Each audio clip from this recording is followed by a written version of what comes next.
Paulo aos Coríntios, que nós somos espetáculo para os homens e para os anjos.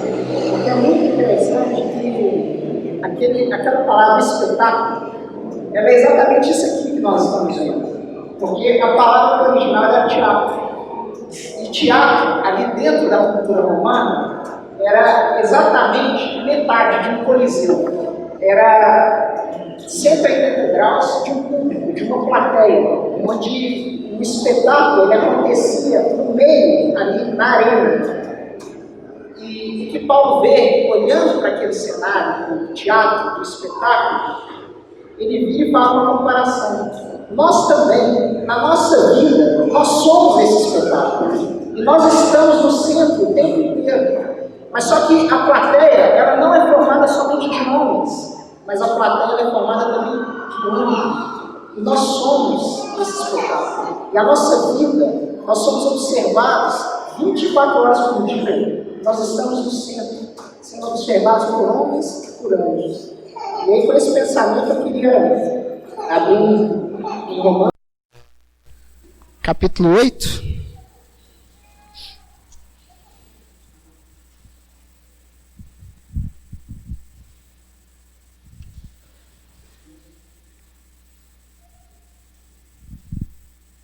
Alemar, podia pegar água para mim?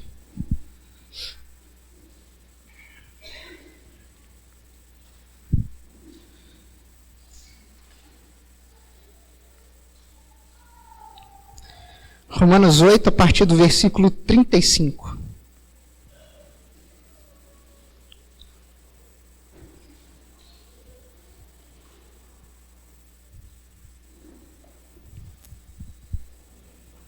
Obrigado.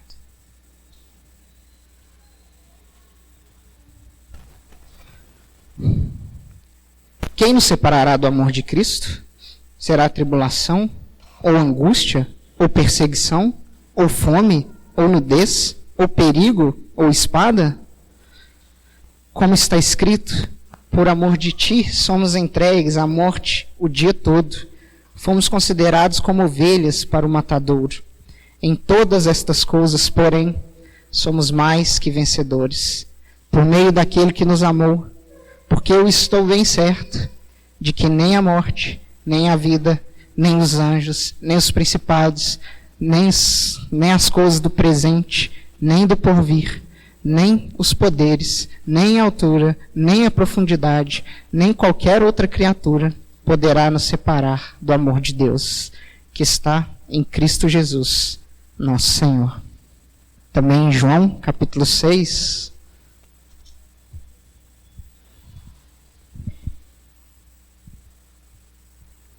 João 6, 16.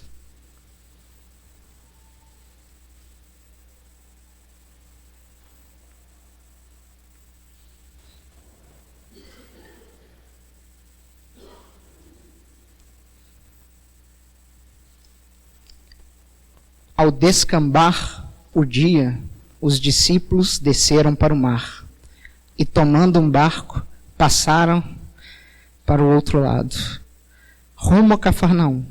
Já se fazia escuro e Jesus ainda não viera ter com eles, e o mar começava a empolar-se, agitado por vento rijo que soprava. Tendo navegado uns 25 a 30 estádios, eis que viram Jesus andando por sobre o mar, aproximando-se do barco, e ficaram possuídos de temor. Mas Jesus lhes disse: sou eu, não temais. Então eles de bom grado o receberam, e logo o barco chegou ao seu destino. Senhor, te damos graças, meu Deus, porque o Senhor é aquele que pode nos dar plena paz. O Senhor é aquele que pode acalmar os nossos corações. Diante de dias tão conturbados, diante de dias, Senhor, em que o mar ele se agita, Senhor, de uma forma que nós não podemos controlar, nós sabemos que o Senhor é aquele que pode nos dar paz aos nossos corações. E nós te pedimos, Senhor, que nessa manhã a Tua palavra, ela possa ser um refrigério, Senhor, nas nossas vidas. Que o Senhor nos dê graça, Senhor. Que o Senhor nos dê vida. E nós confiamos, Senhor, no poder da Tua palavra. Nós nos ajoelhamos diante de Ti, sabendo que o Senhor pode nos dar as instruções eternas para as nossas vidas. No nome daquele que nos salvou, é que te oramos nessa manhã. Amém.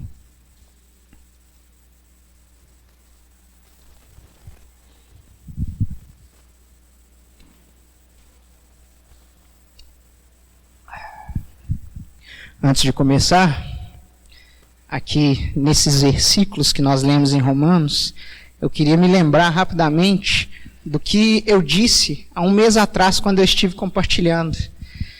Ali os versículos anteriores a esse que eu li. E o contexto que Paulo está falando aqui em Romanos é que Deus é por nós. Deus é por nós. Ele está em nosso favor. Ele já nos deu o seu Filho amado. Ele já nos deu aquilo que Ele tinha de mais precioso. E como Ele já nos deu aquilo que Ele já tinha de mais precioso, graciosamente, de graça, Ele nos dará todas as demais coisas. O Senhor, Ele já provou o seu amor para conosco. E por isso, o inferno, o diabo, os principados, as potestades, eles não podem, de maneira nenhuma, intentar acusação contra os eleitos de Deus. Porque é Deus quem os justifica. Deus já deu uma provisão eterna para o perdão de todos os pecados daqueles que creram no nome do seu Filho. E o que nós temos que ter, e essa verdade, nós temos que ter ela muito clara nas nossas mentes, para que diante das nossas batalhas, diante das nossas guerras, nós tenhamos essa verdade clara para rebater toda intentação de acusação do diabo contra nós. Deus já nos deu essa provisão eterna dos nossos pecados, qualquer que seja o pecado, os pecados passados, os pecados do presente, os pecados do futuro. Deus já nos perdoou. Deus, o sangue do Cordeiro já foi derramado na cruz do Calvário. Isso é a graça de Deus que se manifestou em nosso favor. E o que eu estava meditando, nessa semana é que essa é uma verdade que nós não podemos perder de vista. A graça de Deus. Mas o que nós temos que saber também, isso é claro ali, por exemplo, em João capítulo 1, é que a graça de Deus, ela anda ao lado de uma outra palavra. A graça, ela anda ao lado da verdade. Graça e verdade. Elas são duas palavras que elas não se contradizem, mas muito pelo contrário, elas na sabedoria eterna do nosso bendito Deus, elas se complementam. A graça e a verdade, elas andam juntas uma da outra. Doutrinas estranhas, ensinamentos equivocados, podem tentar desassociar essas duas palavras, a graça da verdade. Mas isso é um engano. E a gente pode até exemplificar na Bíblia o exemplo de um homem que tentou viver com a graça, mas viver sem a verdade. Que é o exemplo do filho pródigo. O filho pródigo, ele foi um homem até muito corajoso, porque um dia ele chegou para o pai dele e ele virou e falou: me dê a parte que me cabe na herança. Me dê os meus bens. Me dê as minhas dádivas. Me dê as minhas bênçãos. Mas eu irei me afastar da sua casa. Eu quero aquilo que é de graça. Eu quero as dádivas. Eu quero os bens. Mas eu não quero as responsabilidades, as regras de estar vivendo aqui na casa do Pai. E vejam bem, então ele quer a graça, mas ele não quer a verdade. Mas, irmãos, isso é uma contradição. Dentro dos propósitos de Deus, isso é uma contradição. Porque pensem bem, O Senhor um dia manifestou a sua graça para conosco. E o Senhor nos fez livres. Livres. Ele tirou de nós toda algema, todo grilhão foi quebrado. Tudo aquilo que nos prendia ao pecado, que nos fazia sujeitos, que nos colocava em uma posição de servidão, algo desprezível que era o pecado, foi quebrado das nossas vidas. Nós agora estamos livres para percorrer e trilhar o caminho que Deus eternamente separou para as nossas vidas. Agora veja se não é uma contradição. Nós que agora estamos livres, que toda algema foi quebrada, que agora nós temos essa liberdade de andar nos caminhos de Deus. Veja se não é uma contradição nós querermos, mais uma vez, voltar e colocar as mesmas algemas que existem em nós, de ficarmos presos nos mesmos grilhões que nos prendiam. Isso é uma contradição. A graça de Deus ela foi manifestada para que agora a gente possa trilhar o seu caminho. E isso tem que estar muito claro nas nossas vidas. Porque existem muitos benefícios de nós obedecermos a palavra de Deus. Existem muitas bênçãos para aqueles que obedecem a palavra de Deus. Aqueles que obedecem a palavra de Deus, eles não irão passar por muitas consequências negativas que aqueles que não obedecem a palavra de Deus irão passar. Por exemplo, um casal que compreende a indissolubilidade do casamento, eles não terão que passar pelas tristezas, pelas angústias de que uma separação pode causar. Por exemplo, um homem que entende o que a Bíblia diz acerca, por exemplo, da bebida forte, do vinho, um homem que não é dado ao vinho, ele não passará por várias consequências negativas que um homem que é dado ao vinho terá que passar. Existem muitos benefícios em obedecermos a palavra de Deus. Isso nos livra de muitas situações difíceis. Só que nós também, como servos obedientes de Deus, se assim o formos, nós também teremos que passar por situações difíceis aqui nessa terra. E é isso que a Bíblia nos diz. Mas só que também a Bíblia nos diz que o refrigério de Deus, Ele irá nos acompanhar. O Senhor não nos poupará das tribulações, das aflições. Mas só que Ele também nos prometeu que estaria conosco até a consumação dos séculos. E é sobre isso que eu queria compartilhar nessa manhã. É desse encorajamento que o Senhor nos dá para permanecermos ao seu lado. Porque Ele tem uma paz que Ele pode nos dar. E para falar sobre esse assunto,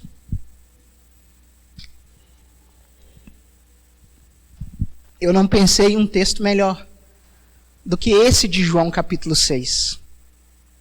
E esse texto de João capítulo 6, ele me ensina tanto sobre tudo isso que eu tenho dito. Porque o contexto ali de João 6 é muito interessante.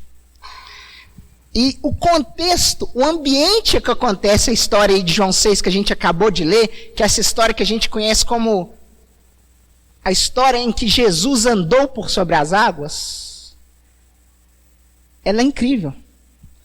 E esse detalhe de que Jesus andou por sobre as águas é apenas um detalhe dessa linda história, cheia de riquezas.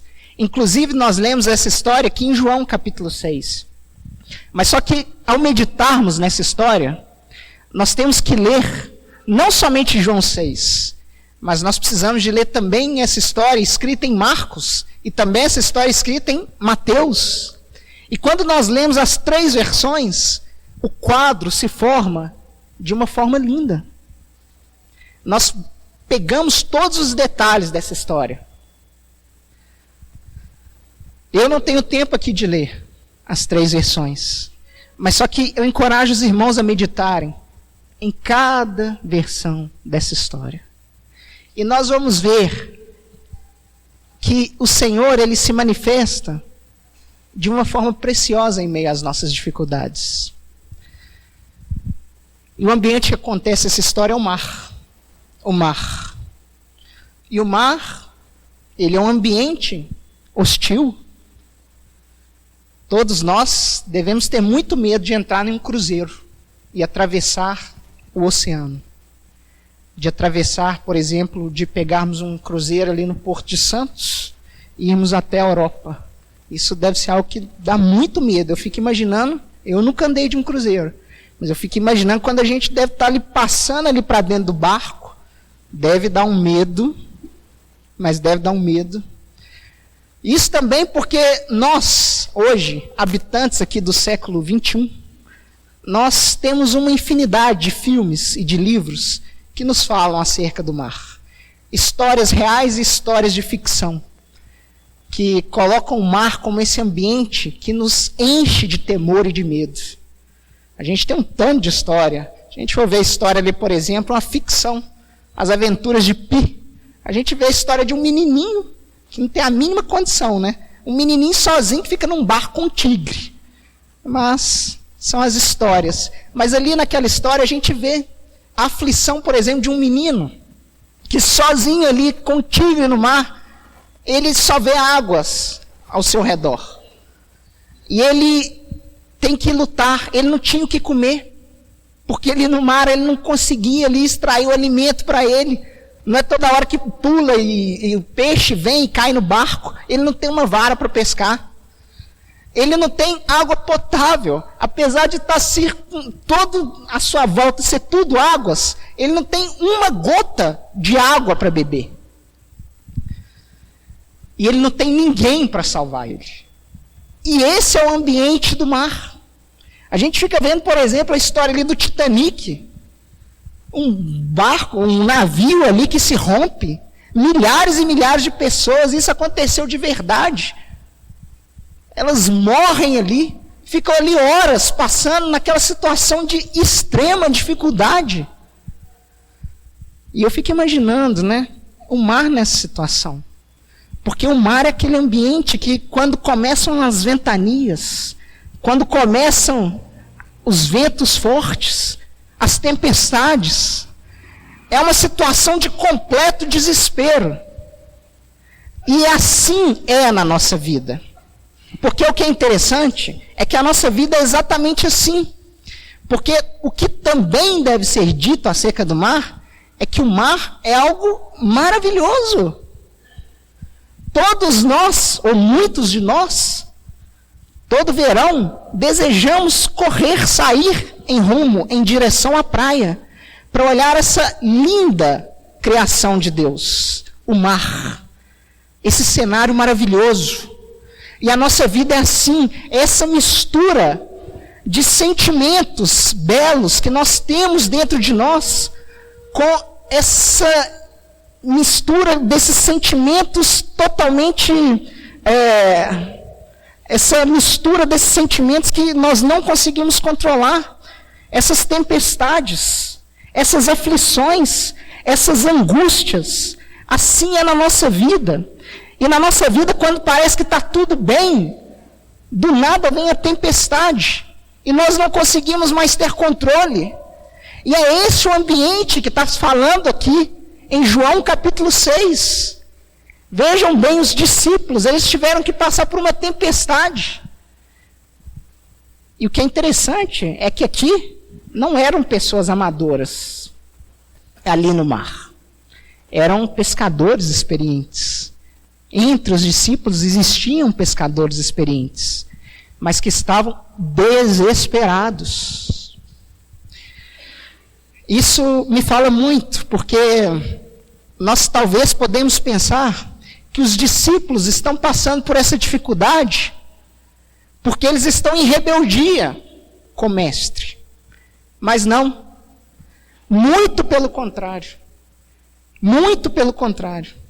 Se nós formos lendo aqui a história, nós vamos ver que os discípulos, eles entram no mar ali da Galileia em obediência ao Senhor Jesus Cristo. Se a gente for ler, por exemplo, em Marcos, se a gente for ler em Mateus, a palavra que é dita é que o Senhor Jesus compeliu os discípulos a irem, a atravessarem o mar da Galileia.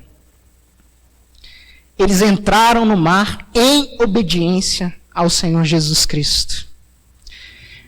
E aqui a história, a gente também não pode deixar de dizer isso. Os discípulos, eles poderiam argumentar com o mestre. Eles poderiam falar. Não, mas já está tarde. Porque vejam bem os detalhes que o texto vai nos deixando. Eles entram no mar ao descambar do dia. Já no final do dia. E esse texto, ele é uma sequência, ele é uma continuação do texto que o Gustavo acabou de ler aqui no Partir do Pão. Ali da multiplicação dos pães e dos peixes.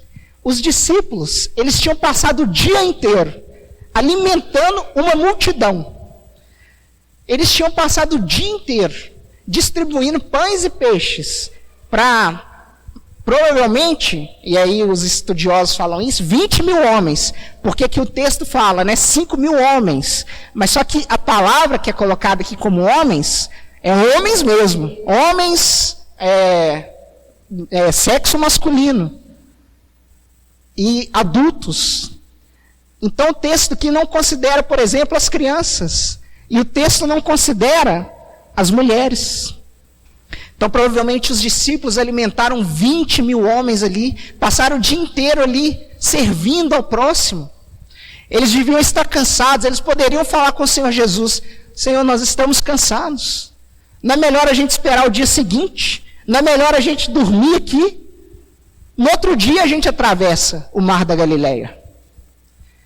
E os discípulos eram pescadores experientes. Eles poderiam falar, é perigoso entrar no mar essa hora. E o que é interessante também, é que o que os estudiosos falam, é que na verdade ali não era um mar, mas era um lago. Mas só que não era um lago igual o Lago Paranoá lá de Brasília, que a gente de uma ponta, a gente consegue ver a outra ponta. Mas era um lago muito grande. Tanto é que ele se chamava mar, era conhecido como Mar da Galileia, exatamente por causa disso. Porque não conseguia se ver nada. Quando alguém entrava ali para o Mar da Galileia, era como se você estivesse em alto mar. Você não conseguia ver nada ao seu redor, você não conseguia ver terra firme ao seu redor. Era uma situação ali bem complicada. E, além disso, o que se fala é que as frentes quentes e as frentes frias ali daquele local produziam tempestades que eram tempestades como essa que os discípulos tiveram que se submeter. E os discípulos sabiam disso. E eles poderiam ter argumentado, é perigoso a gente entrar no mar essa hora da noite. Mas só que o Senhor Jesus compeliu os discípulos a entrarem no mar da Galileia. Porque o Senhor Jesus queria que eles passassem por aquele momento. O Senhor queria que eles tivessem essa experiência na vida deles. E eles entram no mar. E a tempestade começa. E a ventania começa. E o texto fala que eles vão lá, né? Eles têm que remar, e eles estão remando ali. E eles andam ali de 25 a 30 estádios. Isso é muito? Depende. Para quem já tinha andado todo aquele tempo, é como se eles não tivessem saído do lugar. Já era para eles estarem num lugar muito mais distante. Eles andaram aproximadamente 5 quilômetros. E eles estão lá em obediência ao mestre, remando, remando. E parece que eles não saem do lugar. E rema, e rema, e rema. E na nossa vida é assim. A gente, em obediência ao mestre, parece que tem horas que a gente não sai do lugar. Parece que tem horas que as ventanias, as tribulações, elas vão nos tragar. E obediência ao mestre a gente continua. E eles estão nessa dificuldade. E o que eu queria que os irmãos se lembrassem é que o Senhor, Ele viu a situação que os discípulos se encontravam. Irmãos, o Senhor não é um Deus ausente na nossa vida. Ele sabe das dificuldades que nós temos passado. Ele sabe das nossas aflições. Ele tem nos acompanhado. E o que o texto fala é que o Senhor, vendo que os discípulos se encontravam em dificuldades, o Senhor foi em direção a eles. E o Senhor vai em direção a eles. E eu acho linda a palavra que Marcos nos fala. Que Marcos fala que o Senhor Jesus, Ele queria passar a dianteira dos discípulos. O Senhor queria passar à frente dos discípulos. E é assim que nós devemos permitir que o Senhor faça em meio às nossas dificuldades. Que o Senhor, Ele vá à frente. Que o Senhor, Ele governe as nossas vidas. Que o Senhor, Ele tome conta em meio às tribulações, em meio às dificuldades. Nós devemos permitir, Senhor, vai à minha frente. Governa a minha vida. O Senhor queria passar a dianteira. Mas só que os discípulos, olhando para Ele, eles se enchem de mais temor ainda. É aí que eles ficam com mais medo. Eles olham ali para o Senhor e eles viram e falam: é um fantasma. É um fantasma. E é assim que acontece muitas vezes na nossa vida. No meio das tribulações, no meio das dificuldades. Quando a gente ousa querer olhar para o Senhor, nós temos quase que essa imagem do Senhor. Tudo que está acontecendo aqui é a ira do Senhor se manifestando na minha vida. É a mão pesada de Deus que está vindo sobre mim. E nós criamos essa imagem de um Deus irado sobre nós. Mas, irmãos, vejam o que Paulo está falando aqui em Romanos. Deus é por nós. Ele está em nosso favor. As dificuldades, as tribulações, elas são apenas um estágio, um treinamento, para que a gente possa se aproximar mais dele. É algo passageiro. Não tem por que temer ao olhar para o Senhor Jesus nas dificuldades. Muito pelo contrário. Nós devemos, sim, ir em direção a Ele. E a Bíblia fala que o Senhor Jesus andou por sobre as águas. Quando eu comecei aqui o estudo de Romanos, eu falei um pouco sobre isso.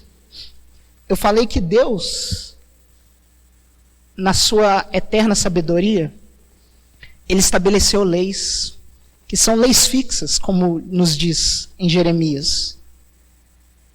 Nós temos leis que regem essa terra. E leis são consequências dos nossos atos. Ou seja, se eu praticar um ato, se eu for lá na lei, existe uma consequência para esse meu ato. Então, por exemplo, nós temos a lei da gravidade, as leis de Newton. Newton, inclusive, o nosso grande irmão em Cristo. E quando nós vemos, por exemplo, a lei da gravidade, né, se a gente sobe ali no segundo andar, e ali da janela a gente pula, a consequência para esse meu ato é que eu vou esborrachar aqui no chão.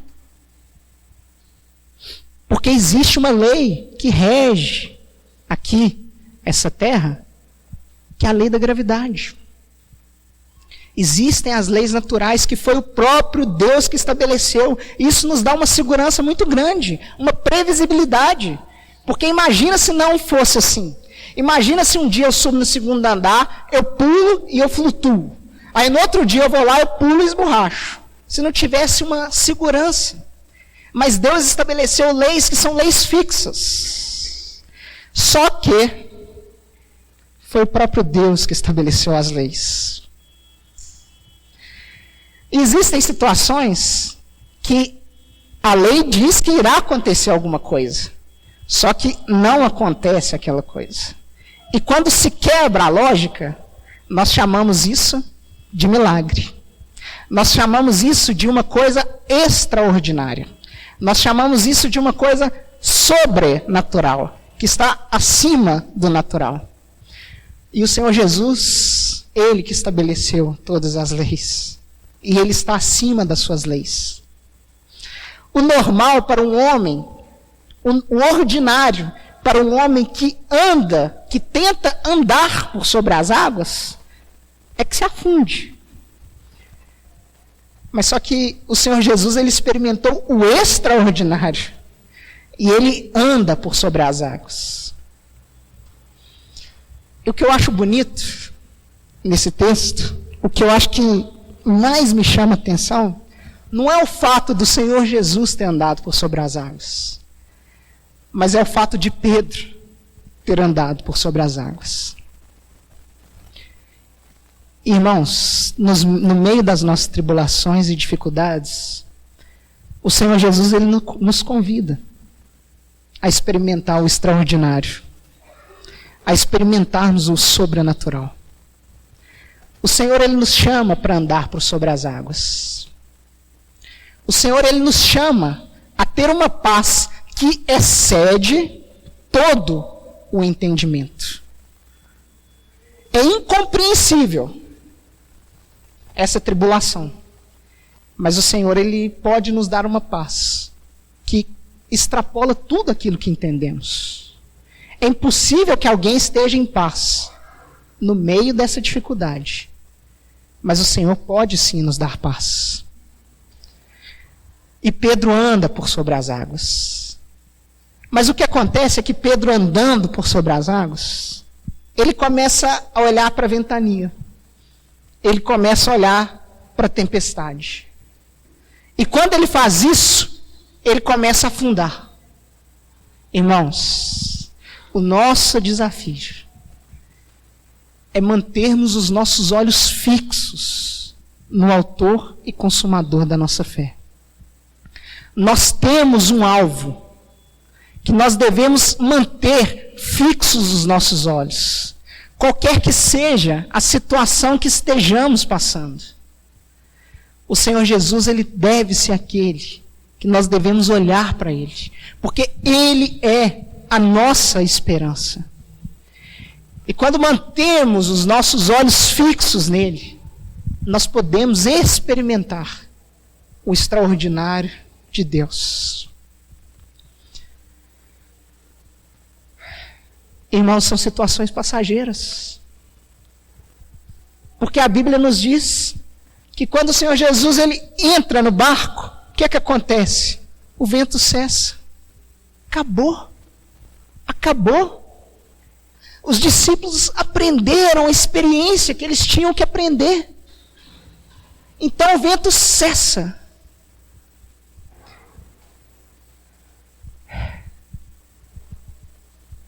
Que o Senhor nos dê graça para aprendermos aquilo que Ele deseja que aprendamos no meio das nossas dificuldades, no meio das nossas aflições, no meio das nossas tribulações. Eu me lembrei de uma história de um irmão que talvez muitos daqui não conheçam a história desse irmão. Mas eu tenho quase certeza que quase todos aqui, ou todos aqui, conhecem o cântico que esse irmão compôs. Porque nós cantamos aqui, inclusive, nessa reunião. Aquele cântico. Se paz a mais doce me deres gozar, se dor a mais forte sofrer, ó, seja o que for, de uma coisa me faz saber, com Jesus eu feliz sempre sou. Bonito esse cântico. E mais bonita ainda é a história que está por detrás desse cântico. Quem escreveu essa música foi um irmão muito consagrado ao Senhor chamado Horatio Gates Spafford.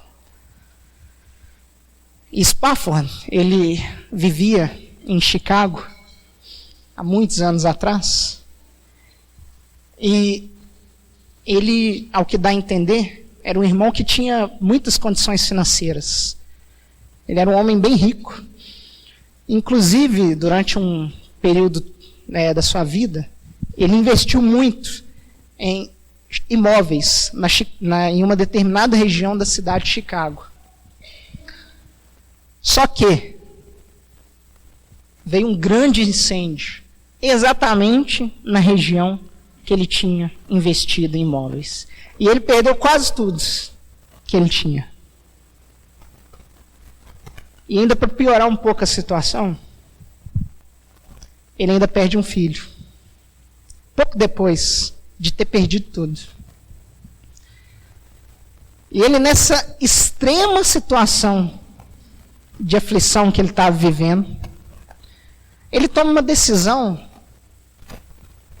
que me chama muita atenção. Ele, ao invés de ter entrado em uma depressão profunda, ele decide viajar rumo à Europa para participar de uma cruzada evangelística. Inclusive, o Moody é que estava organizando essa cruzada evangelística. E ele ia para se encontrar com o Moody, lá na Europa. Só que ele não podia ir primeiro, junto com seus familiares. Ele tinha que ficar para resolver algumas situações. E ele manda as suas 4 filhas e sua esposa primeiro, em um navio. Só que o navio, que as suas 4 filhas e a sua esposa estavam, o navio ele afunda. E lá da Europa, a esposa dele escreve uma carta. Eu estou viva, porém só. Ele tinha perdido as 4 filhas. E nessa situação, ele então vai para a Europa. E no navio que ele estava, ele escreve esse cântico que nós conhecemos. Só que esse cântico que nós conhecemos em português, para mim ele não reflete toda a profundidade da letra no original. E é por isso que eu queria ler aqui uma tradução que é uma tradução mais literal do cântico. Quando a paz como um rio atravessa o meu caminho, quando tristezas como as ondas do mar me inundam, seja o que for a minha porção, tu me ensinas que tudo está bem com a minha alma. Tudo está bem com a minha alma. Ainda que Satanás me ataque, se provações me vêm, que eu deixe essa segurança controlar-me. Cristo já considerou a minha triste situação e derramou o seu próprio sangue pela minha alma.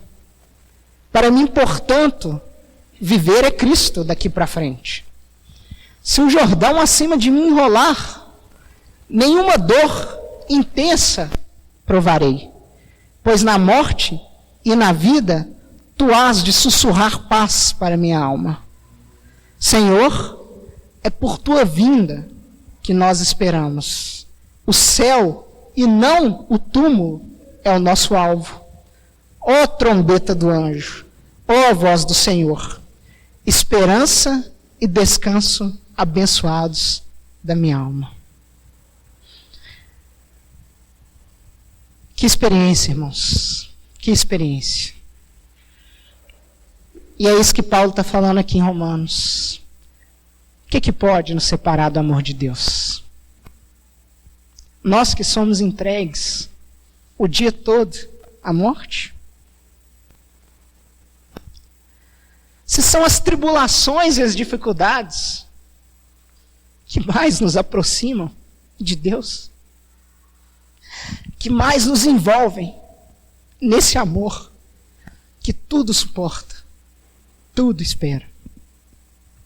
O que pode, então, nos separar do amor de Deus? É a tribulação? É a fome? É a nudez? É o perigo? É a espada? Eu estou bem certo de que nem a morte, nem a vida, nem os anjos, nem os principados, nem as potestades, nem as coisas do presente, nem as coisas do porvir. Nada, irmãos, pode nos separar do amor de Deus que está em Jesus Cristo. Nós temos uma eterna segurança. Que o Senhor nos dê graça.